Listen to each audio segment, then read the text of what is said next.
next guest says that Google search terms showed an interest in many terms related to Charlie Kirk's assassination before the actual September 10th assassination.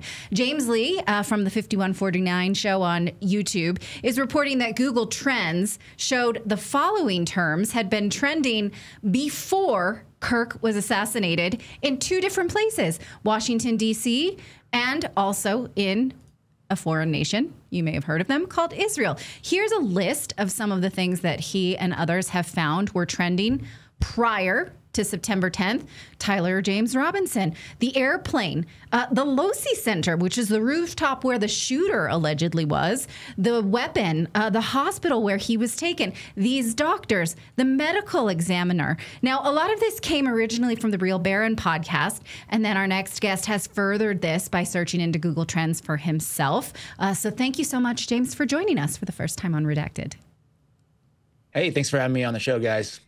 Pleasure. I think you did a really good job with this. So can you explain to us the idea that these search terms peaked in different regions before the assassination in critical time periods? Well, I asked Google this question. I said, hey, what does this mean, in terms of these search terms, right? And I pulled up, I asked Google, okay, can you analyze some of these results?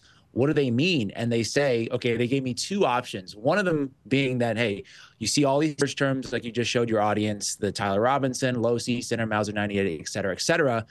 So they said the strongest interpretation of this is some kind of non-organic activity likely originating from a small number of users.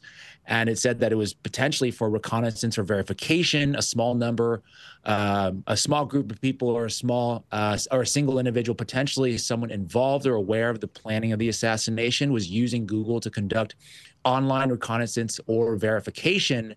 And then the second option that they gave me, very interesting, they said it was this is highly unlikely. They call this a remote interpretation, extraordinary coincidence, in that somebody in Israel or relative close contact was somehow searching up the hospital, the head medical examiner, all of these surgeons, just by happenstance. So I asked Google that question, and those are the two options that it gave me. One of them being, the more logical answer, the other being highly likely, they say. But the dates in July.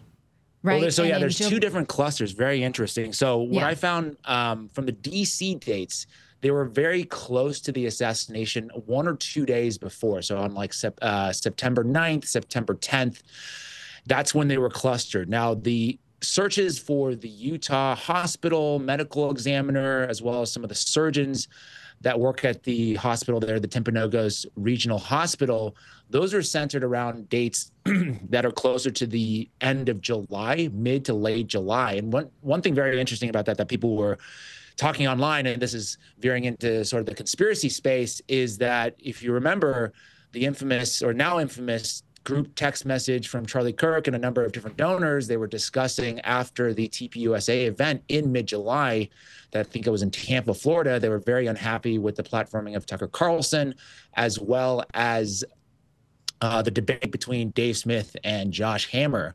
So that's when it first was rumbling. And now that points to some kind of, were those things related, right? Because we saw after the assassination, Israel was very, very quick to say, nope, this wasn't us. Of course, why would we do something like this? Charlie's our greatest ally, and he was a lover of Israel. Why would he do this? And then now we know for a fact, that's been confirmed by Candace Owens, as well as other people's reporting, that no, there were indeed some strife going on behind the scenes. So then now that leads to, I think a very credible motive. And with these Google searches, now we're starting to see, okay, is there potentially, maybe not a smoking gun quite yet, but at least something that we need to investigate further, right? Because a lot of things, or a lot of responses that I got from people, because I was very early, on, I was like, hey, this doesn't look right. This doesn't look like a lone gunman situation. It looks sort of like a conspiracy. You had that guy, George Zinn, in the audience saying it was me, shoot me. Very, very bizarre.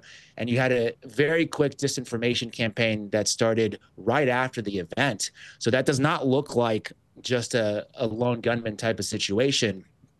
And, a lot of people were like, how could you say you have no evidence? Well, now we're starting to see some evidence creep in.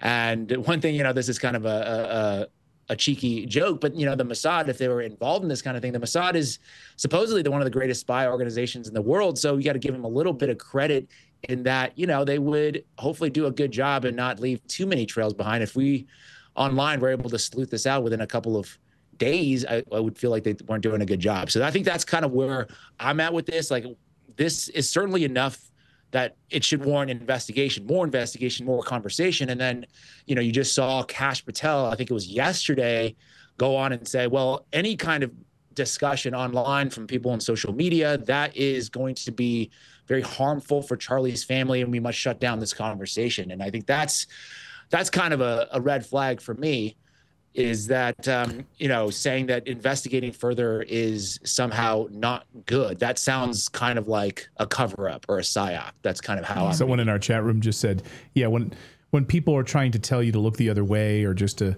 play it off as like a coincidence, then you know, you should run away from those people. And I think there's two camps been emerging from this immediately. The yay, we're going to buy everything the Fed is telling us, the FBI is telling us, that this was the guy, nothing to see here.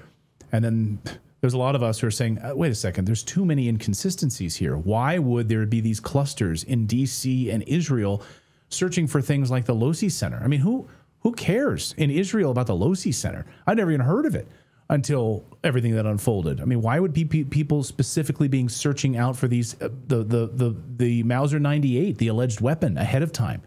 I mean, I know this is jumping into the area of speculation. Supposedly a very archaic, rare, you know, rifle that's untraceable somehow. And it was very interesting. If you guys have that the screenshot, but there was no interest in it. All of a sudden it spikes up.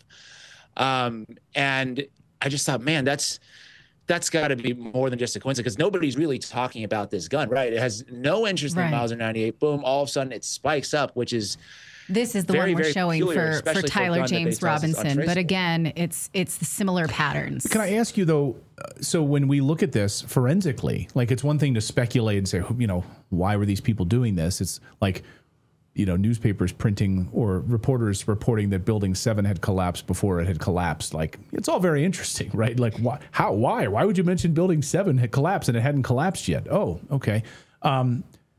Can we forensically identify who these individuals are through IP addresses or otherwise who are actually doing these searches? Or does our sort of journey just end with this? Well, so I didn't research after this looking into, okay, how does the Google Trend thing work? And apparently what it does is it takes random samples from certain geographic regions that you're filtering for. So based on what they're publicly saying, it scrambles the data. So there's no way to identify a unique IP address or multiple IP addresses that are doing this search.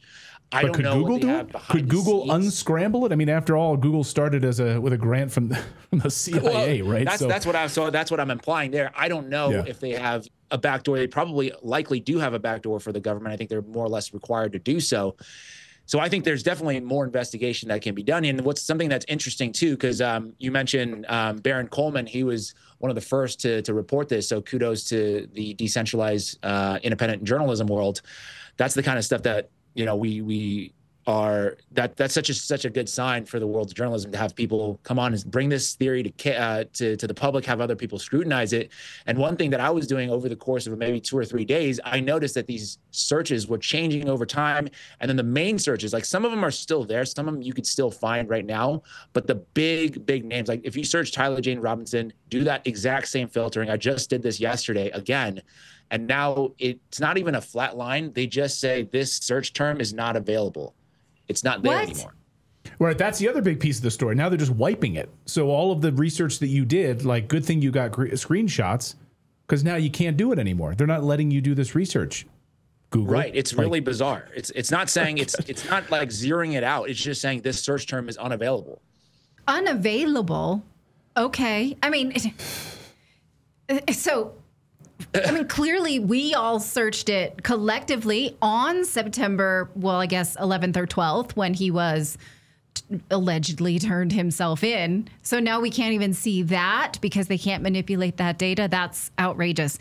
I mean, and I guess, you know, you would think that, like, these bad actors who may have been involved, the way you put it in your video is that it's possible that this story was written months before it happened. And so the authors of the story, the architects, were not even using some kind of VPN or spyware. I mean, Well, I mean, you would think they'd be a little bit smarter than that.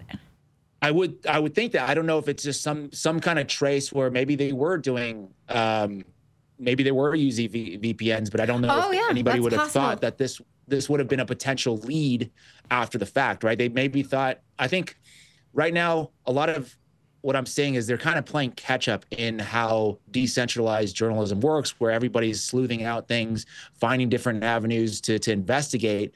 And because it used to be, I mean, if you look back in time, this was just, it would have been case closed. It would have been, okay, Tyler Robinson's your guy. We have the murder weapon and now we have him apprehended. So let's move on to another story. I don't think it's 1963 anymore. It's 2025. So I think they're playing a little bit of catch up here. Right. Yeah.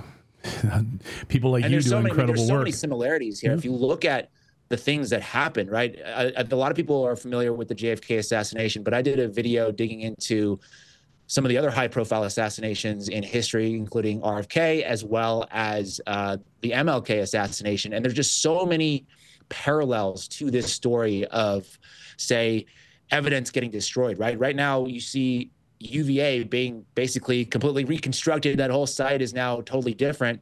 I don't know why. Some people are saying maybe because they're afraid that somebody's going to find the bullet. They still haven't released any kind of ballistics matching or anything like that.